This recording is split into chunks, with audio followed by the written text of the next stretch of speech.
How to change video background without green screen. First up, open up the CapCut app and then click on New Project. Click on the video that you want to remove the background of, and then this will open up to the editing portal of CapCut. Down below you can see several options that you can explore by sliding through them. Here you can see one of the options called Remove Background.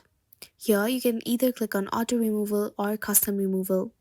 Select the area that you want to keep and the background that you want to remove. Make sure that the object in the screen is visible to the screen, and the more close that it is, the better it is.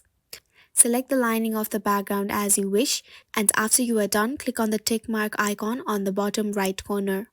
After this will take a few seconds. As you can see, it says removing background and shows you the percentage of the activity that has been done.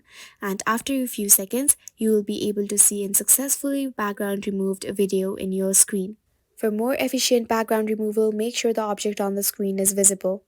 This is how you can easily remove or change the background. We hope this tutorial helped you. Thank you for watching.